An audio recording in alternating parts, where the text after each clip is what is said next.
hari umusesenguzi kuri politiki ya Repubulika ya Demokarasi ya Kongo waganiriye na BBC avuga ko gusubira muri icyo gihugu kwa Joseph Kabila wahoze ari perezida wacyo akajya mu gice kigenzurwa n'inyeshyamba za M23 zirwanya ubutegetsi ngo ni intambwe ikomeye ica amarenga y'intambara ishobora kumara igihe kirekire cyangwa se bikaba ari ikosa Kabila yakoze.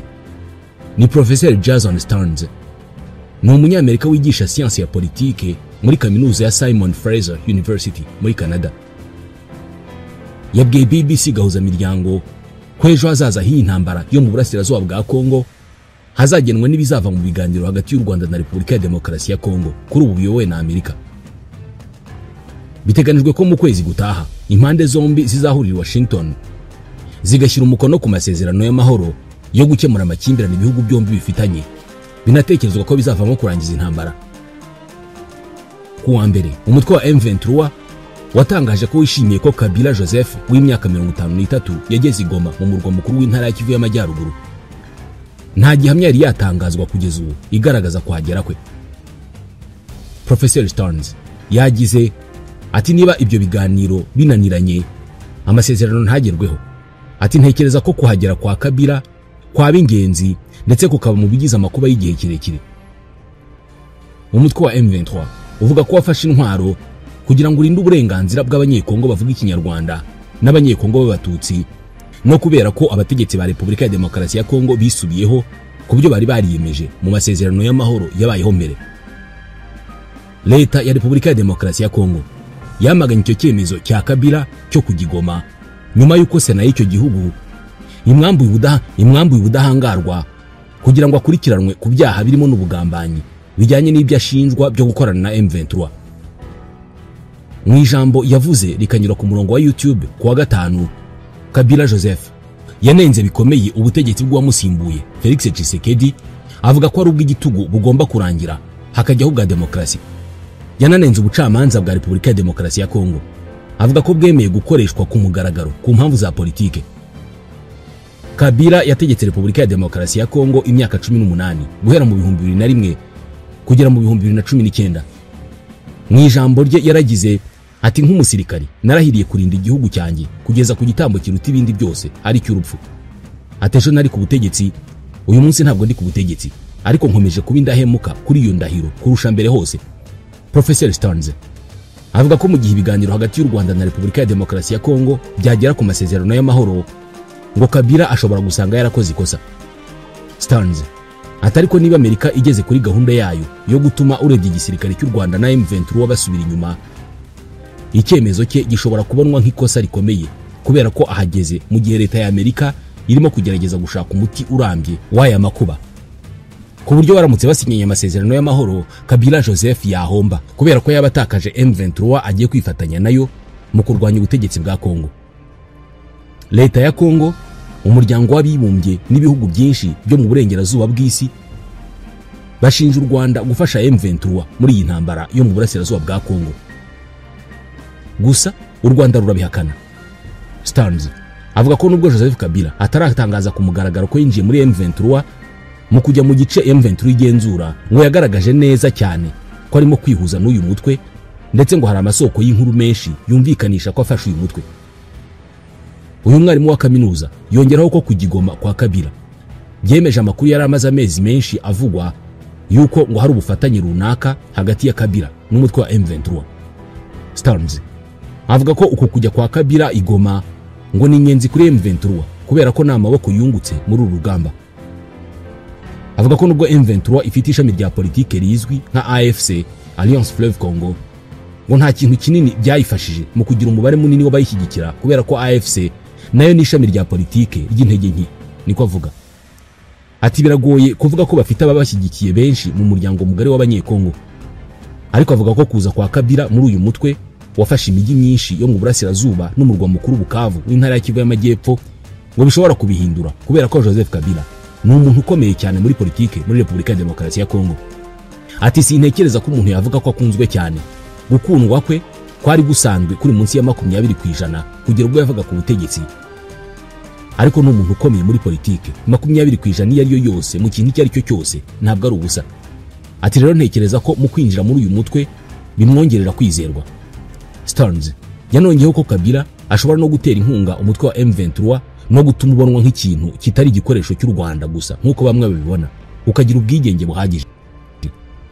Kabila n'u Rwanda bafitanye umubano waranzwemo ibibazo umaze imyaka irenga 20 uhereye igihe se Laurent Désiré Kabila yafataga ubutegetsi mu 1997 ayoboye umutwe w'inyeshyamba wa AFDL, Alliance des Forces Démocratiques pour la Libération du Congo, wafashwaga n'u Rwanda, Uganda n'u Burundi, agahirwa ari perezida wa Zaire w'icyo gihe Mobutu Sese Seko. Mu 1997 Joseph Kabila wari ufite imyaka 26 yari umuntu wa hafi cyane ya General James Kabarebe muri icyo gihe, ariko we na se birumvikana ko baje kugirana ibibazo n'u Rwanda nk'uko Stearns abivuga, nuko barwana n'u Rwanda mu ntambara yamaze imyaka 5. Na nyuma yuko hagiyeho leta y'ubumwe muri Repubulika ya Demokarasi ya Kongo mu 2003, Joseph Kabila wari warasimbuye se wishwe mu 2001, ubutegetsi bwe inshuro nyinshi bwarwanya intambara n'imitwe ishyigikiwe n'u Rwanda nka Congrès National pour la Défense du Peuple CNDP ya Laurent Nkunda mu 2006 kugera mu 2009 na M23 ya mbere mu 2012 kugera mu 2013. Stearns ati rero amaze imyaka avugana n'abanyarwanda, ariko umubano we nabo wagiye uhinduka uva hagati y'ubushyamirane bweruye ujya mu bufatanye. Ati rero ntekereza ko kuba izina rye arimo kuryegeka kuri M23 bikwiye kubonwa muri urwo rwego. Ati ntabwo bikwiye kubanwa nk'umubano umaze imyaka n'imyaka hagati ye n'u Rwanda, ahubwo n'umubano wo gukenerana by'igihe gito. Ati kuri ubu inyungu zabo zirahura, ariko birashoboka ko ibyo bitazahoraho iteka. Ntacyo leta y'u Rwanda yigeze ivuga ku gusubira muri Repubulika ya Demokarasi ya Kongo kwa Kabila, cyangwa se ngo ivuge ko hari imikoranire iyo ari yo yose ifitanye nawe. Leta y'u Rwanda ishimangira ko ikibazo cyo muri Repubulika ya Demokarasi ya Kongo ari ikibazo cy'abanyekongo ubwabo. Stearns avuga ko bigoye kumenya neza impamvu iki gihe ari cyo Joseph Kabila yahisemo cyo gusubira muri Kongo, igihugu yari yaravuyemo mu buryo buzwi mu kwezi kwa 12 mu 2023, avuga ko agiye kwiga muri Afrika y'Epfo. Uyu mushakashatsi avuga ko Kabila afite imitungo myinshi ahanini itimukanwa muri Repubulika ya Demokarasi ya Kongo, irimo nk'inzuri nini, inyubako ikinshasa n'Irubumbashi n'ahandi mu gihugu. Gufata icyo cyemezo rero byatumye leta ya Kongo ishaka gufatira iyo mitungo ye. Stearns ati yafashe icyemezo kirimo ibyago gishobora kuba cyaratewe no kuba yarabonaga ko we cyangwa se abo mu ishyaka rye barimo kurushaho kwibasirwa n'ubutegetsi bwa Tshisekedi, no kuba byaragendaga birushaho kugorana ko yakongera gutorwa. N'umundi uyu mwanditsi akaba n'inzobere muri politiki ya Repubulika ya Demokarasi ya Kongo, Dr. Jason Stearns, mu 2023 nanone yabwiye BBC ko intambara mu burasirazuba bwa Kongo imaze imyaka irenga 30 kandi ko bizafata igihe kirekire kugira ngo amahoro agaruke. Stearns, umwarimu wa kaminuza muri Amerika wanabaye mu itsinda ry'inzobere za Loni kuri Repubulika ya Demokarasi ya Kongo, icyo gihe mu 2023 yaragize ati iyi ntambara ifite umuvuduko uzagorana guhagarika mu gihe cy'amezi make. Ati rero uru ni urugamba ruzafata imyaka myinshi, bizafata imyaka kugira ngo habe ikintu cy'ingenzi cyane muri iri hurizo cyangwa muri iki kibazo gikomeye. Atari ko gushyiraho leta ya Kongo ikomeye kurushaho, ibazwa inshingano kurushaho, by'umwihariko inzego zishinzwe umutekano za Kongo, nibyo bishobora kuzakemura iki kibazo.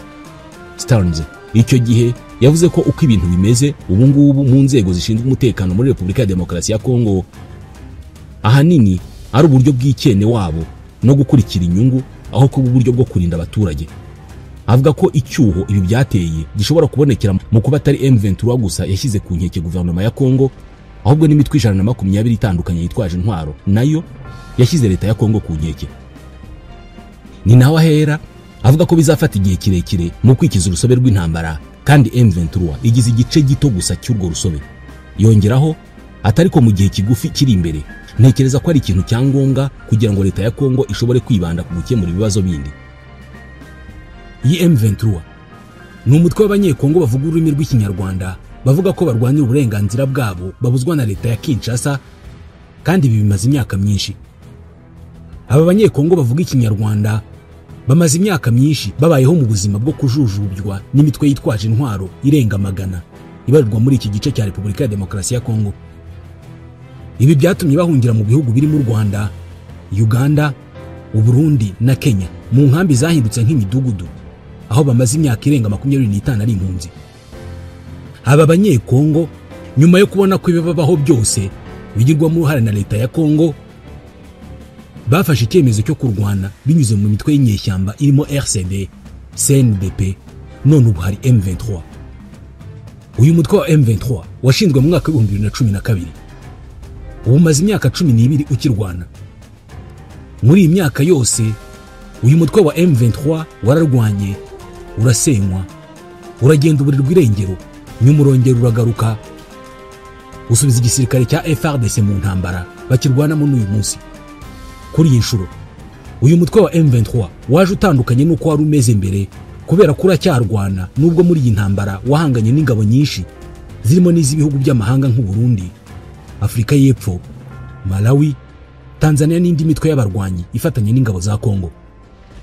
Ku mbuga nkoranyambaga, mu biganiro bigamije gushaka umuti w'iki kibazo ndetse no mu biganiro hagati y'abantu ku giti cyabo, hakomeza kugaruka ikibazo ngo aba barwanyi ba M23 ni abanyekongo koko?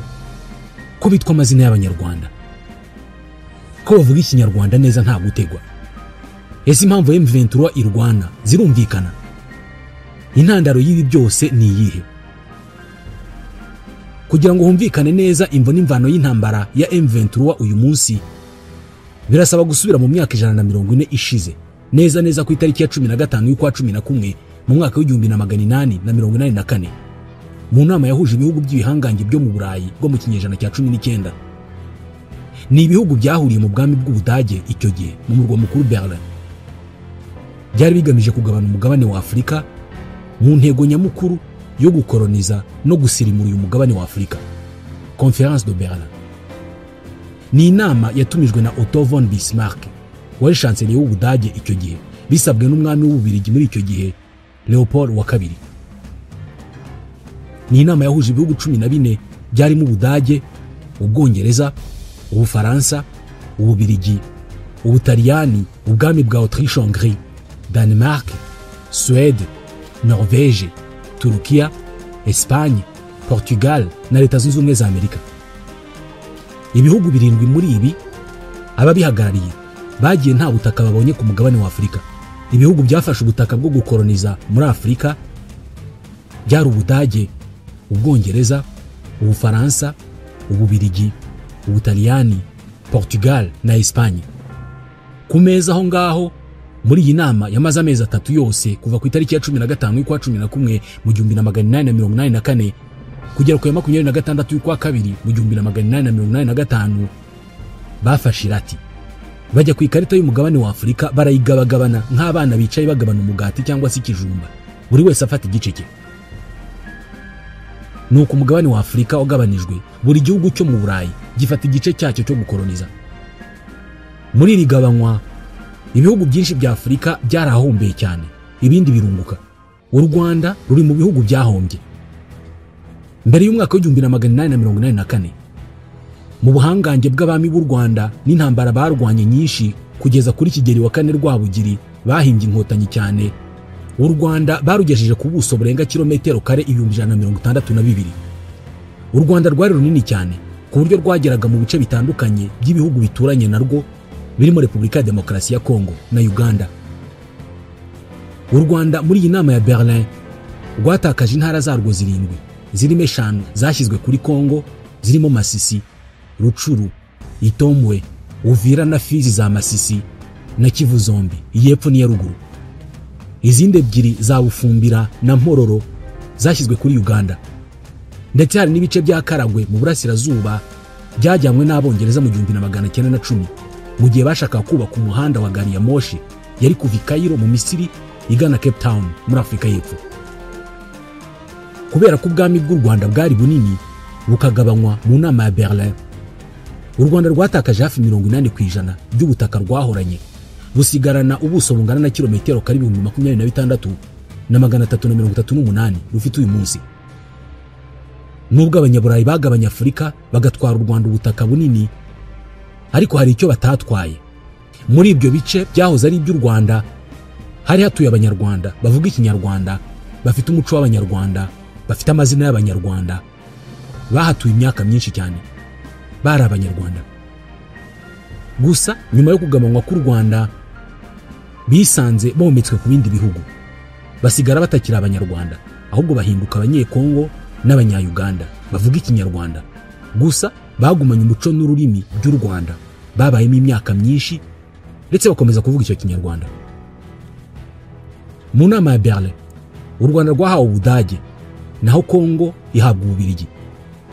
Gusa mu ntambara ya mbere y'isi Ubudage bwahanganye n'ibihugu birimo Ubufaransa, Ubwongereza na Leta Zunze Ubumwe za Amerika kuva mu 1914 kugera mu 1918.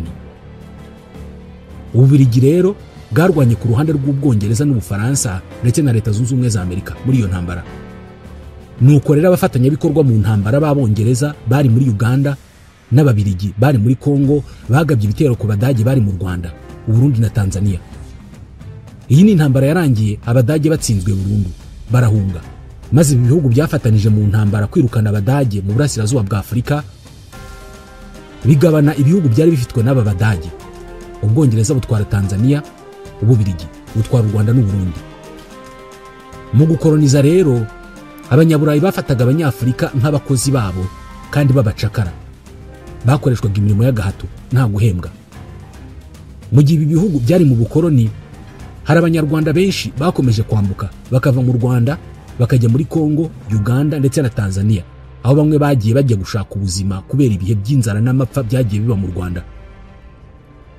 Abandi bo bajyanywe bagiye gukoreshwa imirimo y'agahato kubera ko muri ibyo bihugu byinshi by'umwihariko muri Repubulika ya Demokarasi ya Kongo abantu b'abakozi bari barashize, abantu baragabanutse cyane kubera ibikorwa by'ubunyamaswa by'ubucakara bwakozwe n'Abanyaburayi kuva mu kinyejana cya 16 kugera mu kinyejana cya 19. Cyane cyane muri Kongo Ububiligi bwatwaye Abanyarwanda benshi bajyanwa mu mirimo y'agahato yo gukora mu mirima minini y'ibihingwa, gucukura amabuye y'agaciro mu birombe n'indi mirimo itandukanye.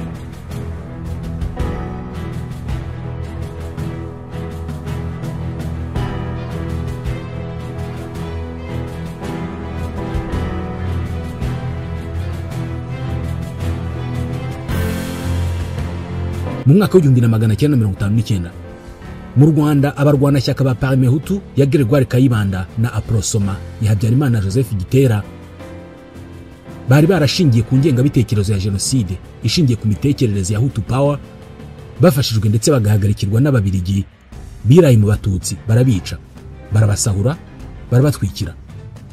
Ibi byatumye Abatutsi bagera ku 150 bahunga ako kanya berekeza mu bihugu bituranye n'u Rwanda, nk'uko bigaragazwa na raporo y'ishami ry'umuryango w'abibumbye wita ku mpunzi yakozwe icyo gihe.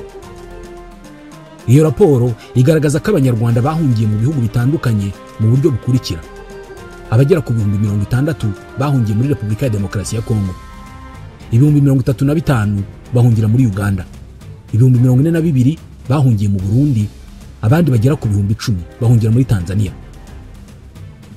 Guhunga kw'Abatutsi bahungira muri ibyo bihugu kwarakomeje kubera ko kuva mu 1959 kugera mu 1962 ibikorwa byo kwibasira Abatutsi byarakomeje muri iyo myaka.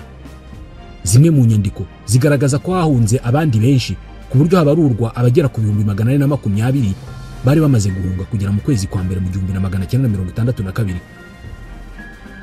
Mu kwezi kwa 12 mu 1963 leta ya Gregoire Kayibanda yishe Abatutsi muri perefegitura za Gikongoro na Cyangugu.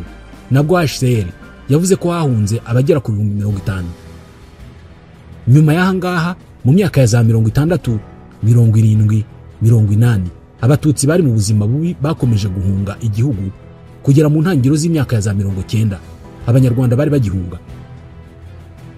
Gusa bigeze mu mwaka w'1994 ibintu byagiye ku rundi rwego, ubwo noneho ku rwego rwo hejuru habagaho guhunga bya nyabyo ku mubare munini w'Abanyarwanda. Ubwo mu Rwanda habaga jenoside yakorewe Abatutsi.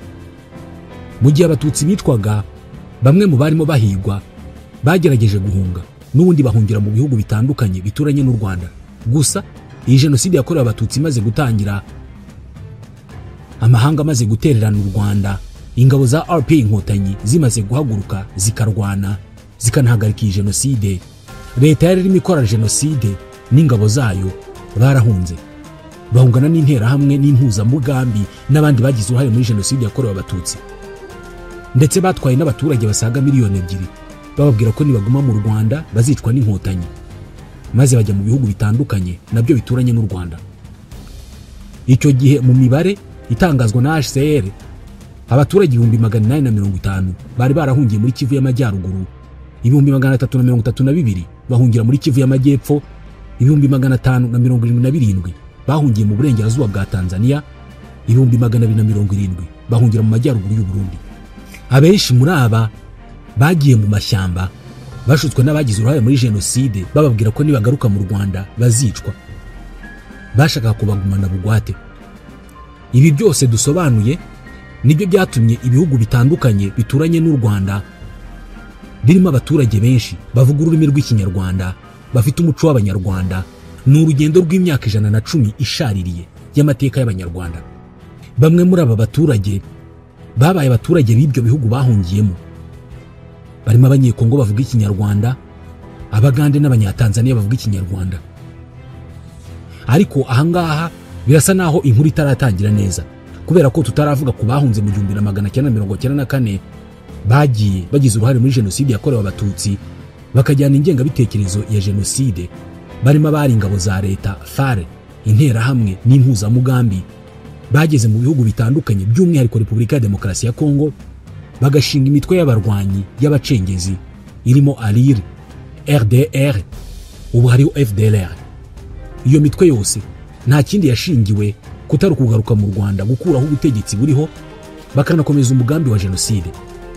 Aba rero n'ubundi bageze muri Kongo bahasanze Abanyekongo b'Abatutsi, nk'uko intego yabo yari yo gutsemba Abatutsi bose aho bari hose ku isi. Badukiriye aba Banyekongo b'Abatutsi kandi bavuga Ikinyarwanda, batangira kubica bagamije kubatsembera kubamara. Bituma benshi bahunga igihugu cyabo, ku buryo bashize imyaka irenga 25 aba Banyekongo b'Abatutsi bavuga Ikinyarwanda ari impunzi ziba mu bihugu bitandukanye birimo u Rwanda, Uganda, Burundi na Kenya. Ku rundi ruhande, iyi mitwe y'abagize uruhare muri jenoside yakoranye n'ubutegetsi bwa leta ya Kongo igihe kirekire mu gushaka guhungabanya umutekano w'u Rwanda. Bwa mbere Perezida Mobutu yakoranye n'abacengezi n'interahamwe bashaka gutera u Rwanda. Nyuma u Rwanda n'ibindi bihugu bashyigikira umutwe witwa AFDL wa Laurent Désiré Kabila, barwanya Mobutu bamukura ku butegetsi. Iyo ni intambara ya mbere ya Kongo. Kabila amaze kugera ku butegetsi i Kinshasa hari mu 1997, yahindutse u Rwanda ashaka kurutera, nawe atangira gukorana n'imitwe y'interahamwe n'abacengezi. Gusa ibi nawe byaramuhenze cyane, kubera ko u Rwanda rwashoye byinshi mu birebana n'umutekano no kurinda igihugu. Rero byatumye Laurent Désiré Kabila, ubwo yari akiri mu migambi yo gutera u Rwanda, ahubwo mu buryo butunguranye u Rwanda rwo rwaramutanze rumutangizaho intambara ikomeye. Ni intambara y'iswi ya kabiri ya Kongo. Perezida Kabila mu kugirana ibibazo n'u Rwanda yikomye cyane n'Abanyekongo bavuga Ikinyarwanda, abashinja gukorana n'u Rwanda. Ibi nabyo byongera ibibazo kuri ba Banyekongo bavuga Ikinyarwanda, kubera ko banzwe n'abandi Banyekongo babagirira nabi, abenshi barahunga. Aba Banyekongo bavuga Ikinyarwanda n'abandi Banyekongo bari babangamiwe na leta ya Laurent Désiré Kabila, nta yandi mahitamo bari bafite usibye gushinga umutwe w'inyeshyamba wo kurwanya iyo leta, bawita Rassemblement Congolais pour la Démocratie, RCD, ushyigikirwa cyane n'ibihugu birimo u Rwanda na Uganda. Gusa iyi RCD nayo yaje gucikamo ibice bibiri. Habaho RCD Goma yari yiganjemo Abanyekongo bavuga Ikinyarwanda na RCD Kisangani. Izi RCD zombi zarwanye mu ntambara ya kabiri ya Kongo. Gusa iyi ntambara yaje kurangira mu mwaka wa 2002, ubwo imitwe yarwanaga muri Kongo irimo RCD Goma yemeranyaga na leta ya Joseph Kabila wari warasimbuye se Laurent Désiré Kabila, yumvikana n'iyi mitwe gushyiraho leta y'inzibacyuho, amahoro akaboneka muri Kongo. Imitwe y'interahamwe n'abacengezi ya FDLR igasenywa burundu, Abanyekongo bavuga Ikinyarwanda bagataha iwabo, bakava mu nkambi bagasubira muri Kongo. Joseph Kabila ndetse n'iyi mitwe bumvikanye ko hajyaho ubutegetsi bw'inzibacyuho buhuriweho, Perezida Kabila akagira ba vice perezida 4 bavuye mu mitwe itandukanye yarwanaga mu ntambara ya Kongo yarimo RCD Goma. Mu byemeranyijweho harimo guhagarika urugomo rwakorerwaga Abanyekongo bavuga Ikinyarwanda bicwaga nabi, bagirirwa nabi, ndetse abarwanyi ba RCD Goma bashyizwe mu gisirikare cya leta ya Kongo. Ibi byose byemeranijwe mu masezerano ahagarika intambara ya kabiri ya Kongo yasinywe ahitwa Sun City, ni muri Afurika y'Epfo, mu byiswe amasezerano ya Sun City, hari ku itariki ya 2 y'ukwa 4 mu 2003. ibyo kwibasira no kugirira nabi abanyekongo bavuga ikinyarwanda by'umwihariko abatutsi ntabwo byigeze bihagarara kubera ko bakomeje guhohoterwa. Ibi byahise bituma mu mwaka wa 2004 General Laurent Nkunda agaragaza ko avuye mu gisirikare cya leta ajya gushinga umutwe yise Congrès National pour la Défense du Peuple CNDP. Wari umutwe uvuga ko ugiye kurwanya uburenganzira bw'abanyekongo bavuga ikinyarwanda bari bamaze igihe batotezwa muri Kongo kandi leta yabo ibireba. CNDP yatangije ibitero ku ngabo za leta inigarura ibice bitandukanye birimo teritwari ya Rucuru na Masisi, ariko General Nkunda n'umutwe wa CNDP ibyabo byaje kugera ku iherezo ubwo yafatwaga agafungwa. Noneho uyu mutwe ukaza kugirana amasezerano na leta ya Kongo yayoborwaga na Joseph Kabila yo guhagarika imirwano no kumvikana birambye, maze kera kabaye abanyekongo bavuga ikinyarwanda bakabona amahoro, bakabaho nk'abanyekongo mu burenganzira bwuzuye, impunzi zigataha n'abasirikare bo mu mutwe wa CNDP bakinjizwa mu gisirikare cya Repubulika ya Demokarasi ya Kongo. Ni amasezerano yasinywe hagati ya leta ya Kongo n'uyu mutwe wa CNDP ku itariki ya 23 y'ukwa gatatu mu 2009. Bimwe mu byari bigize aya masezerano byarakozwe, abarwanyi ba CNDP bashyirwa mu gisirikare cya leta, ariko impunzi ntizacyurwa, ndetse n'abanyekongo bavuga ikinyarwanda by'umwihariko bo mu bwoko bw'abatutsi bakomeza kwibasirwa, ntibabona amahoro nk'abandi banyekongo mu gihugu cyabo, ahubwo bakomeza kwicwa n'intera hamwe na FDLR. Baratotezwa bikomeye cyane, aho andi mwoko yabarwanyaga bavuga ko ari abanyarwanda ngo bakwiye gusubira iwabo mu Rwanda.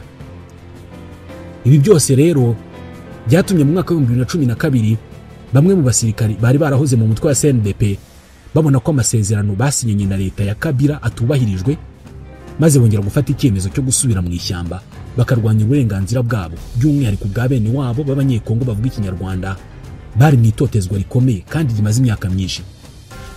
Bitewe n'uko amasezerano atarubahirijwe na leta ya Kongo yasinywe ku itariki ya 23 y'ukwa gatatu mu 2009, abo barwanyi bavuye mu gisirikare cya Kongo bahisemo guha uwo mutwe wabo izina rishingiye ku itariki aya masezerano yasinyweho, iya 23 y'ukwa gatatu mu 2009.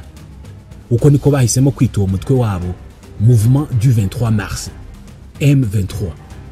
Uyu mutwe wari uyobowe na Colonel Sultan Makenga. Muri make ibi tuvuzeho ni urugendo rw'imyaka irenga 100 rwagejeje kwishingwa n'ivuka ry'umutwe wa M23. Reka noneho tuvuge uko uyu mutwe wakoze intambara zo kuva ushinzwe mu myaka 13 ishize kugera uyu munsi. Byose byatangiye ku itariki ya 4 y'ukwezi kwa 4 mu mwaka wa 2012 ubwo ikirunga cyari kimaze iminsi gitutumba cyarutse. Abasirikare 300 bari barahoze ari abarwanyi ba CNDP bagatangaza ko bahagaritse kuba abasirikare ba leta ya Kongo, ahubwo ko bigumuye, ndetse bahita batangiza ibitero bikomeye cyane ku ngabo za leta zari mu bice byo mu majyaruguru ya Kivu. Aba barwanyi bari bayobowe na Colonel Sultan Makenga barigumura, bashinja leta ya Joseph Kabila kutubahiriza amasezerano yagiranye na CNDP yo ku itariki ya 23 y'ukwa gatatu mu 2009. Mu buryo bwihuse aba barwanyi ba M23 biyongereye mu mwanya muto cyane, maze bava ku bantu 300 bigumuye ku gisirikare cya Kongo bagera ku bihumbi mu minsi mike cyane. Byaturutse ku kuba n'abandi barwanyi bahoze mu mutwe wa CNDP n'abandi banyekongo bavuga ikinyarwanda bavuye mu gisirikare cya leta biyunga kuri uyu mutwe, ndetse banakira abandi barwanyi baturutse mu banyekongo bavuga ikinyarwanda mu bice bitandukanye by'isi. Aba ni ababonaga uburyo uyu mutwe urimo kurwanira uburenganzira bwawo.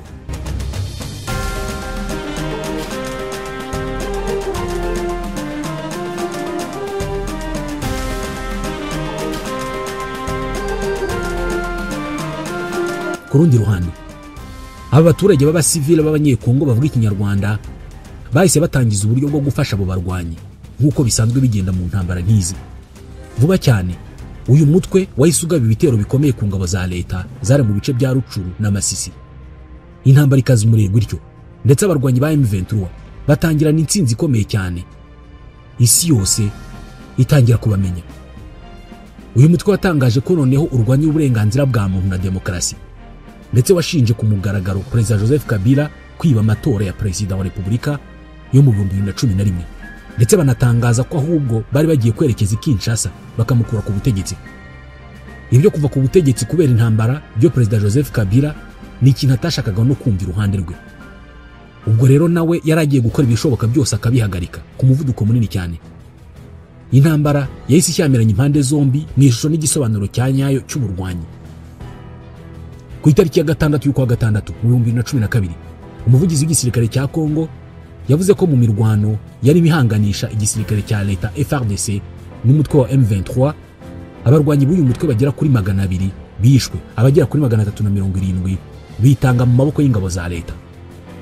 Ariko hashize ukwezi ku itariki ya 8 y'ukwa karindwi mu 2012 General Sultan Makenga wari uyoboye abarwanyi ba M23 yabwiye ibinyamakuru mpuzamahanga ko ibikorwa bya gisirikare bya leta ya Kongo byo kuvana M23 mu birindiro byari byamaze kunanirwa kugera ku ntego, ko ahubwo uyu mutwe wari utangiye kubasubirana inyuma ugamije kujya gufata umurwa mukuru w'intara ya Kivu y'Amajyaruguru, Goma. Ibi byaratunguranye cyane kumva ko M23 umutwe muto cyane wari ukimara gushingwa ufite imbaraga zo gufata umujyi wa Goma. Buri wese yumvaga ko ari bya bindi by'inyeshyamba ziba zivugira.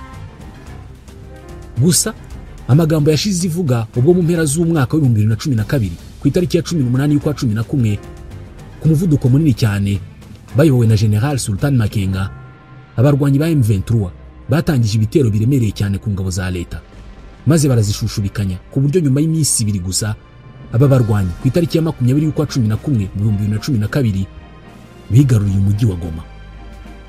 Abakozi ba leta, abo mu nzego z'ubutegetsi, abakoraga ku mupaka uhuza u Rwanda na Kongo ndetse n'abafite aho bahuriye hose n'ubutegetsi bw'i Kinshasa bahise babangira amaguru ingata barahunga, n'ingabo za leta zita intwaro ziriruka.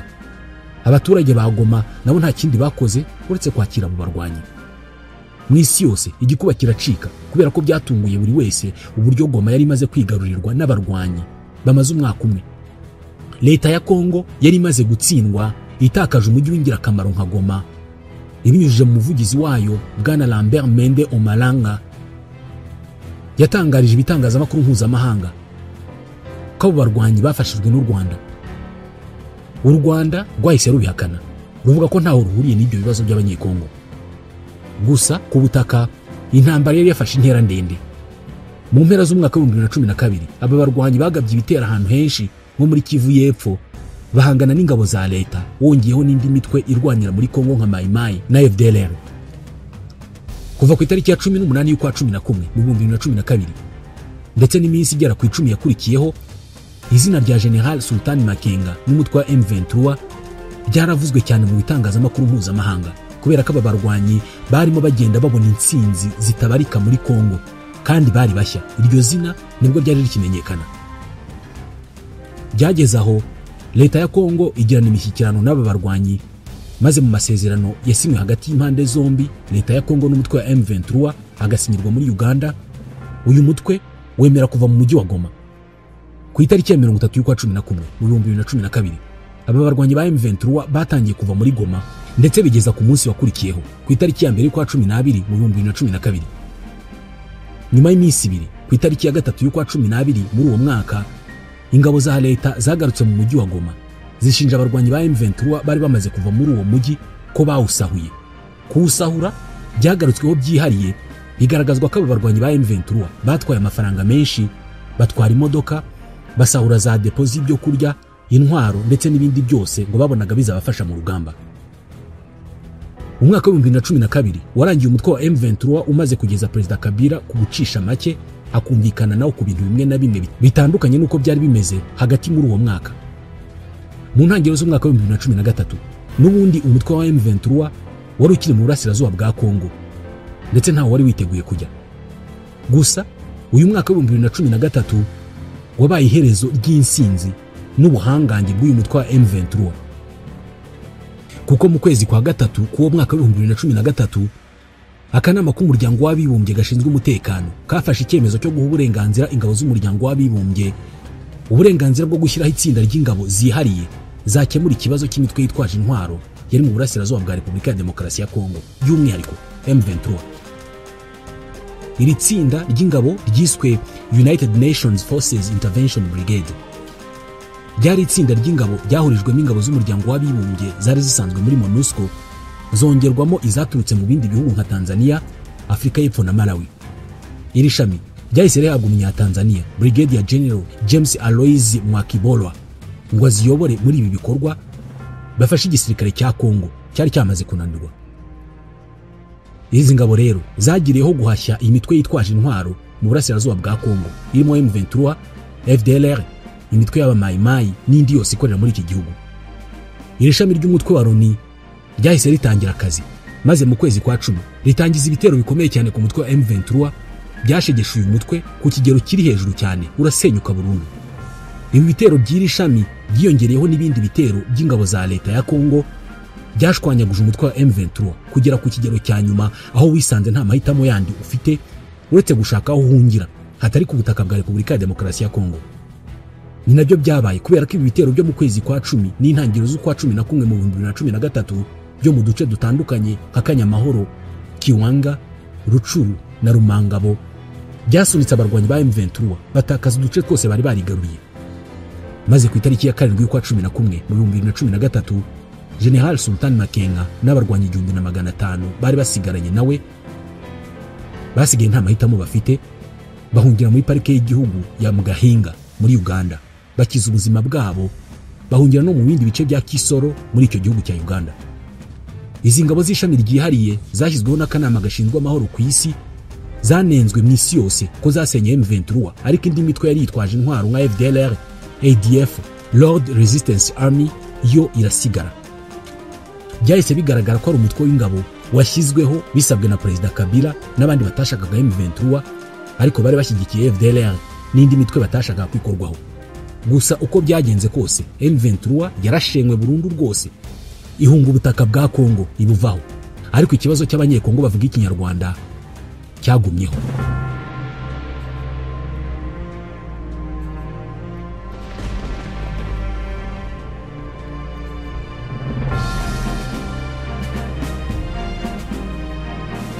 Perezida Felix Tshisekedi akigera ku butegetsi, abanyekongo bavuga ikinyarwanda batekerezaga ko hari icyo azakora wenda uburenganzira bwabo bukagaruka.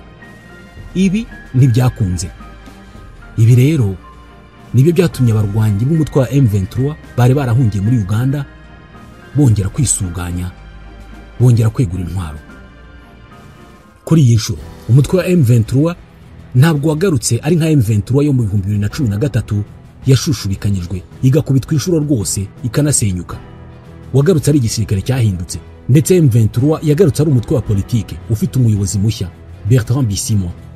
Ndetse noneho kuri iyi nshuro bitandukanye no mu mwaka wa 2012, M23 ni igisirikare cyagaragaje ubuhangange no mu bya diplomasi.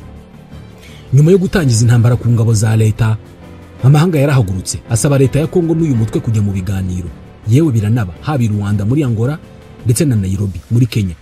Umuhuza n'ubundi yabaye Uhuru Kenyatta wahoze ari perezida wa Kenya, gusa nta cyavuyemo kugeza naho umuryango wa Afurika y'Uburasirazuba Repubulika ya Demokarasi ya Kongo ibarizwamo nawo wohereje ingabo zo kubungabunga amahoro, ariko nabyo ntacyo byatanze kubera ko leta ya Kongo yasabye ko izi ngabo zihava zisimburwa n'iza SADC zaje muri Kongo zifite inshingano yo gusenya burundu uyu mutwe.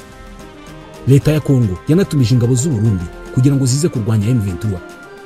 Rwose iyi nshuro umutwe wa M23 nawo wagarutse warahindutse cyane, ndetse mu kwivugurura gukomeye kuri iyi nshuro uyu mutwe wa M23 nawo washatse abafatanyabikorwa. Mu kwezi kwa 12 mu 2023 byamenyekanye ko umutwe wa M23 wihuje n'umutwe wa Alliance Fleuve Congo AFC wa Bwana Corneille Nangaa. Uyu mutwe wahise uba ihuriro rya AFC M23. Nangaa yahoze ari umuyobozi wa komisiyo y'amatora muri Repubulika ya Demokarasi ya Kongo. Ni nawe wari umuyobozi w'iyi komisiyo mu 2019 ubwo Perezida Antoine Felix Tshisekedi yabaga perezida wa Kongo. Iri huriro rya M23 na AFC naryo ryagize imbaraga rihangana n'ingabo za leta zo zifatanije n'ingabo za SADC zirimo Afurika y'Epfo, Malawi na Tanzania, ndetse n'ingabo z'u Burundi n'imitwe itandukanye irimo FDLR, umutwe wa Wazalendo n'abandi. Uyu munsi tuvuga ibi, umutwe wa M23 wamaze kugera ku cyo wari wagezeho mu 2012 gufata umujyi wa Goma. Uyu munsi uyu mutwe uvuga ko ugamije kurwanya uburenganzira bw'abanyekongo bavuga ikinyarwanda bicwa nabi batotezwa muri Kongo n'andi moko y'abanyekongo mu burasirazuba bwa Kongo.